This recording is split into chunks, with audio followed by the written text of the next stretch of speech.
Hello, everyone. We're out of the Dave Cable Murphy WRPS studio for the third episode of the weekly wrap-up. I'm Ben Carpine alongside my co-host Danny Nguyen. Danny, how are we feeling today about this episode? I'm feeling really good, dude. Good. Glad to hear it. We got some really cool cards today, so we're just going to jump right in, rapid fire, I think. Our first card, I think, is really going to be awesome. Danny, I'll have you introduce it for us. The first card we're looking at is a Tyler Seguin auto and is number 250.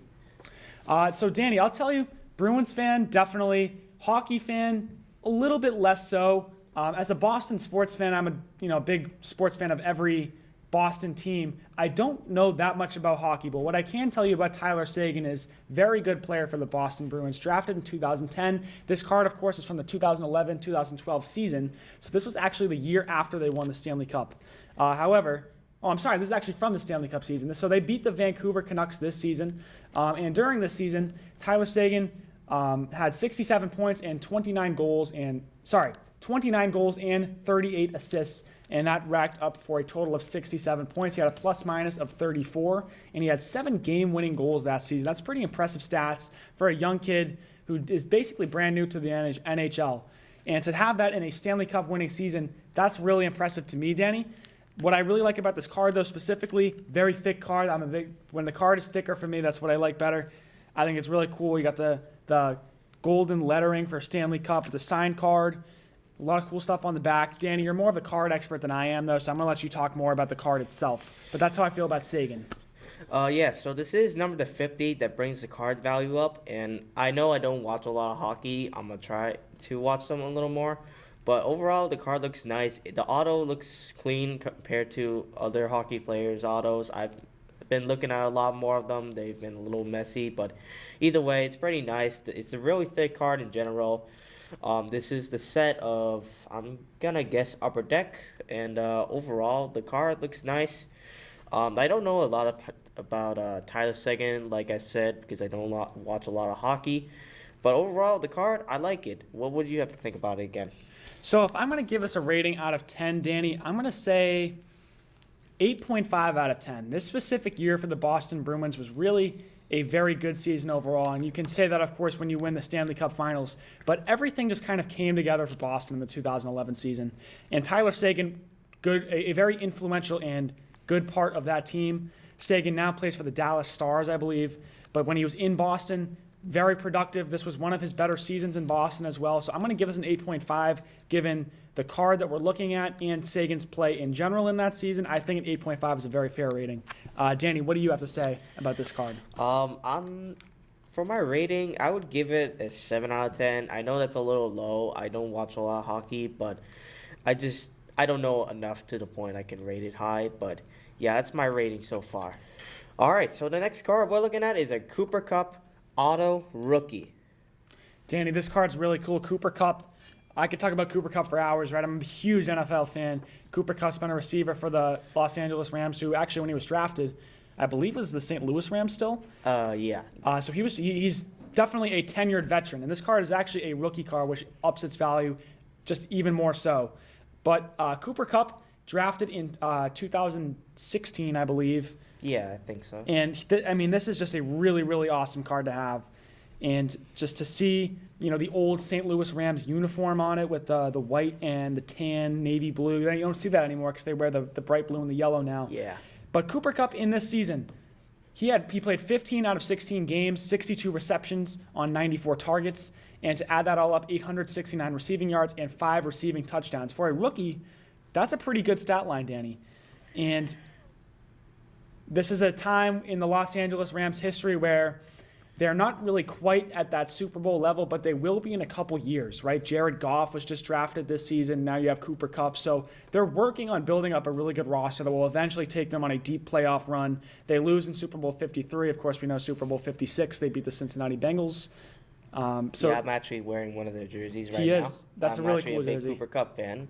But this is a really cool card. Signature, unique, I'll say that. It's one of the more unique signatures I've seen. It actually looks more initialed, but it's a thin card, and it's just a really cool card. And Cooper Kupp played at Eastern Washington, so it's not even like he played at a Power 5 school. So I think when they were making this card, they kind of said, we don't know if he's going to pan out. Do we really have to make a fancy card? Well, clearly he did pan out very well.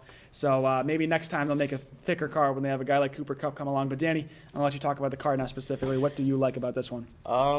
So overall, the card looks really beautiful. It's Contender's Optic. It's a really good set in general. It is a rookie, and it is an auto. The auto in general looks a little nice. Overall, Cooper Kupp, he's made a lot of yards. Overall, he's made around 7,000 roughly yards, something like that. He's made around 567 receptions and 51 touchdowns in total. And also, when he was a wide receiver as a rookie, he was against Robert Woods as a wide receiver. I think now he's at, the Texans, or he must have been on. He's a free agent right now. Yeah, Robert Woods has gone around the league a little bit, but so Cooper Kupp is definitely taking over as the wide receiver one. Although Puka Nacua now may be challenging that spot, but that's for a later episode. Puka Nacua has been doing a lot more of the work for the Rams, and as you can see in the playoffs, they went against the Lions, which is where Jared Goff is now, and where Matthew Stafford, the QB for the Rams right now, is at. And as we can tell, the Rams lost to the Lions in the playoffs. I was a little sad, but I still like the Lions in general. For my rating for the card, I give it an 8.5 out of 10. I don't want to be biased on this card because it's not even the best. We got a really good card soon that's coming up soon. What's your rating on it, Ben? Danny, I think I'm going to give this card the exact same rating as you, given the fact that Cooper Kupp was really he had a very, very stellar, he is still having a very stellar career. Of course, facing some injury trouble now, but Cooper Kupp, very, very great receiver, one of the staples of the National Football League. He's been a staple of the Los Angeles Rams basically since he was drafted. This is a really cool card to have. The only problem with it, for me personally, is the card itself. It's just not as glamorous as you would expect a card like Cooper Kupp to be. Now, granted, it's a rookie card, so they're not going to go all out on a younger guy who hasn't proven himself yet, but even still, that just brings the value down for me just a bit. So I think an 8.5 again. It's my second 8.5 of the day. I think that's a fair rating, and that's what I'm going to stick with, Danny. So I think 8.5 for both of us. I like that rating a lot for this Cooper Kupp card. All right, what's the next card? Our next card up on the list, I believe, is Barry Sanders. Would that be correct? Yep, it's a Barry Sanders rookie score, Beckett 8.5. Danny, Barry Sanders, I think a lot of people's parents could talk about Barry Sanders, right? He was in the league a long time ago. This is a rookie card from his 1989 rookie season. And Barry Sanders in 1989 had one of the best stat lines for a rookie running back that I've seen in a very long time. He had north of 1,400 rushing yards. Barry Sanders had 1,470 rushing yards, 1,470. And on that, he had 14 rushing touchdowns. So that's almost one touchdown a game. That's almost 100 rushing yards a game as well. That's a really, really good stat line for this young Detroit Lion. As far as the card goes, Barry Sanders, he's got his rookie picture on it. Just a very cool card. It's very 1980s, 90s-esque when you look at it. I like the colorway on it. This is a really cool card. Again, Danny, I'm not the card expert you are, but I really like this card. I really like Barry Sanders. He's made the running back game so much different in the NFL. When you think of running backs, you think of Barry Sanders. That's the guy you think of. So, Danny, I'll give you a chance to talk on it now. What are you thinking about this card that I really just couldn't give the inputs on? So, as a Barry Sanders fan of mine, I do like him as one of my favorite running backs or nostalgic ones. The card itself looks really nice. It's Beckett graded 8.5. The grading company itself is overall not the best to pick, but it's exceptional because there's I think a documentary about sports cards, and they were included in how they think they are the reason why sports cards even started to hype in the first place around when I think COVID happened. But overall, the card looks nice. Barry Sanders, like I said, was one of the best running backs of the NFL. There's other running backs that are a lot better than him, somewhat, like Jim Brown and Emmitt Smith. But in my opinion, I consider him one of the best. What do you think about it, Ben?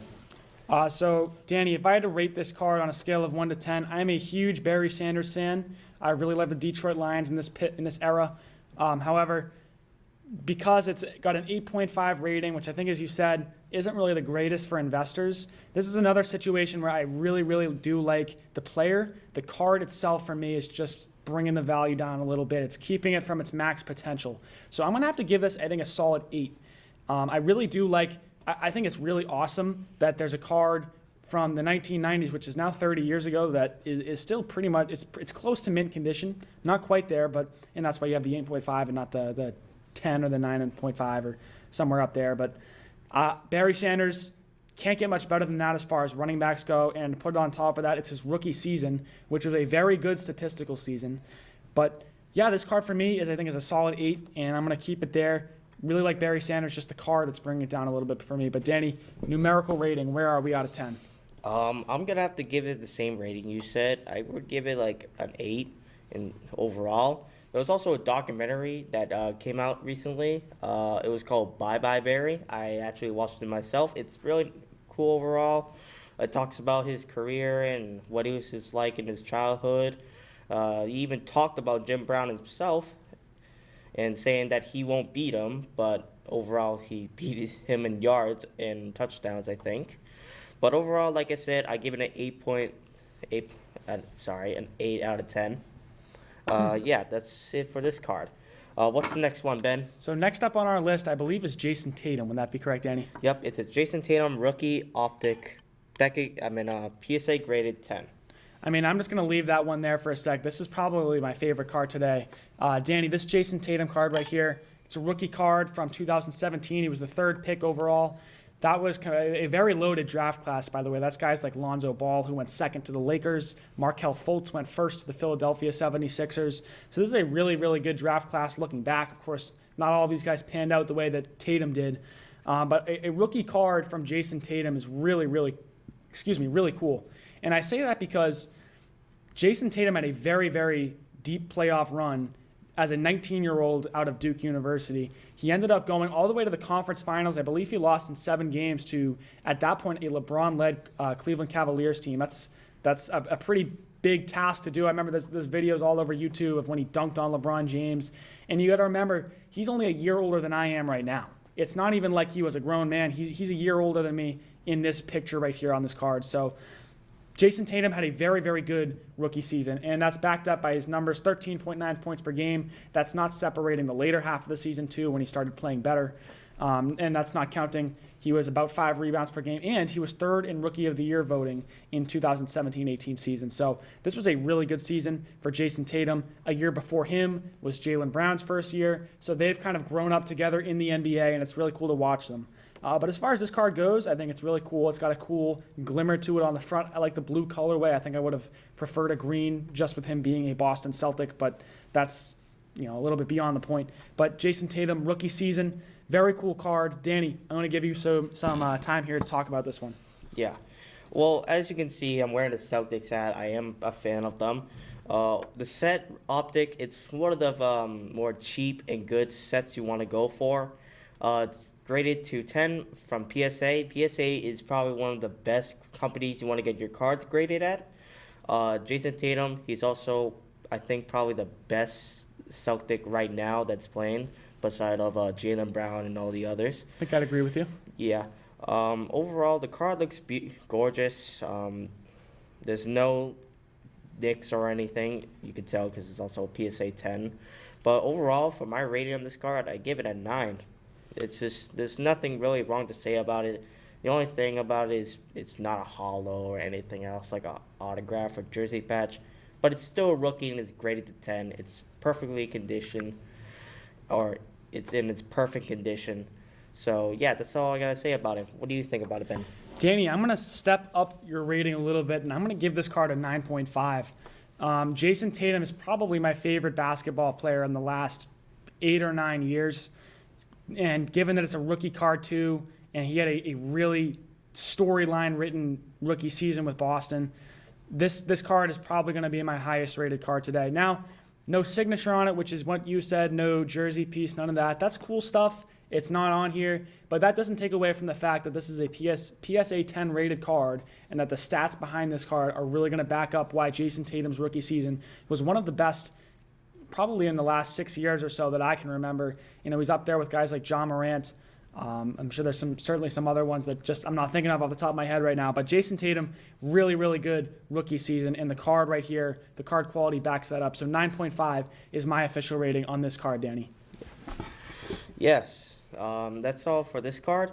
Now our last card, what is it, Ben?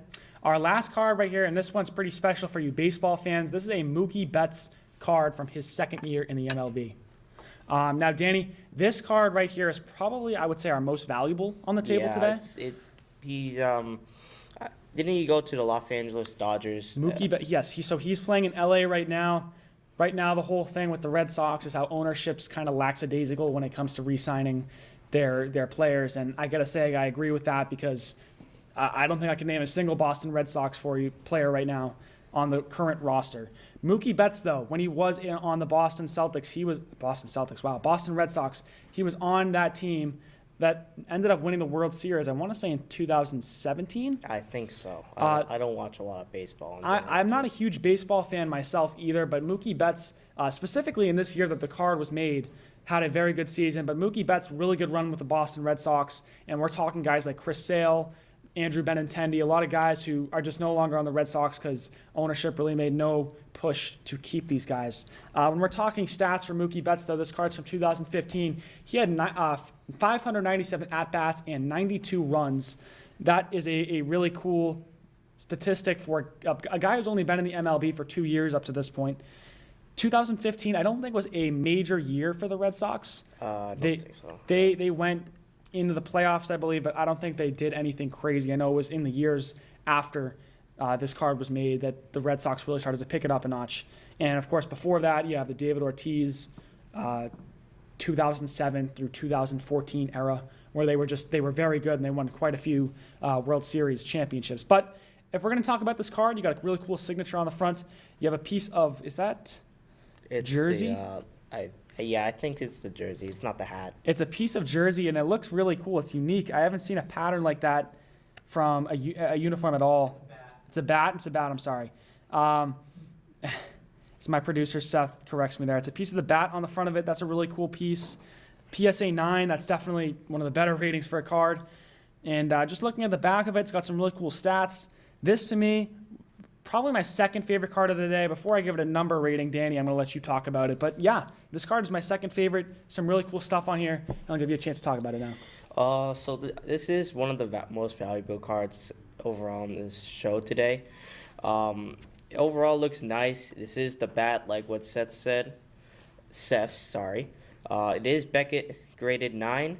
Like I said about Beckett, it's not one of the best companies to invest in. The auto looks nice. It's numbered to 15, so there's only 15 of these in the world. I don't really have a lot of things to say about it because, one, I don't watch a lot of baseball. Two, I'm only a basketball and football fan. But overall, the card looks nice. The set is National Treasures. I have to say it's probably one of the best sets you want to invest in if you're somewhat rich or something. But overall, my rating, I give it a 9. The same thing, like I said, to other cards. Or I think it was the Boston Celtics. The Tatum card. Danny, I think I'm going to have to agree with you and give you a 9 as well. This is a very close to mint condition. I mean, it's PSA 9, so it pretty much is mint condition. But we're talking Mookie Betts, one of the best Red Sox players in the last 10 years. Very good at home plate. Very good outfielder. Just a very good player overall. And to have this card be the only 15 in the world, and this one's number 4 right here, that's really what, for me, brings the value up. You got the bat on the inside of it. The fact that this card is really just not very much out there.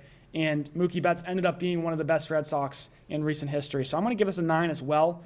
And I think that kind of wraps up what I have to say about this card in particular, Danny. So I'm going to have you lead us into our next section. All right, so that's all the cards we're going to talk about for today, but we're going to talk about the best one you want to invest in right now. The best player you want to invest in is in Nicholas Jokic. That's one of the best players right now. The reason why is knowing that I think they bumped up their position in their division in the playoffs. I think they're number 1 now for. Yeah, so Nikola Jokic has really led the Denver Nuggets on kind of a story. It's like they wrote a story about the Denver Nuggets, right? Nikola Jokic, he's a young kid out of Serbia. All of a sudden, he grows up to be close to 7 feet tall, and now he's probably the best center right now in the NBA. But he's playing on a good team too. The Denver Nuggets ended up last year. They beat the Miami Heat in 4. Yeah. They swept them in the NBA Finals, so that's a very big deal. If we were just able to hold on for one more game, it would have been the Boston Celtics versus the Denver Nuggets. I don't think we would have fared too much better. But as far as Nikola Jokic goes, if you can get your hands on a Nikola Jokic card, that's going to be worth a lot of money in the coming years. Nikola Jokic is going to stay around in the NBA, and he's going to wreak havoc. He might not want to be quite the NBA player with the famousness that he is. I know he's more of a quieter guy, and I know the running joke right now is he kind of wants to go home and feed his horses in Serbia, and you can't blame him. That NBA fame probably does get old very quickly. But as far as the famousness of his card goes, if you can get your hands on a card like that, it's only going to appreciate in value, and it's going to appreciate pretty quickly, especially because the Nuggets, like you said, Danny, are the front runner right now, besides the Boston Celtics, to win the NBA Finals this year. So Nikola Jokic card to buy. I'm definitely in agreement with you on that. Be checking eBay or wherever you can to try to get a card like a Nikola Jokic card in your hands. Yeah. He also has a lot more points overall than, like we talked about, Jason Tatum. He's made up over or roughly around 14,000 points overall. That's a lot for a center. Yeah. They're usually the ones that do the layups, or say if they a power forward would throw the ball to them and they would dunk the ball. This is different. He's like a mix of, he can do a 3-pointer or do a layup. It's unique. You don't see that a lot for a center. And overall, I have to agree with you of what you said about him. He's overall, in my opinion, right now, the best center in their division right now. But yeah, that's all I have to say about Nikola Jokic for today. Nikola Jokic, sorry. Yeah, that's all for today's episode. We wrapped up this episode. Get it? All right. So that's all for today. I'm your host, Nguyen. And I'm Ben Carpine, host of the Bulldog Breakdown. And we hope you enjoyed.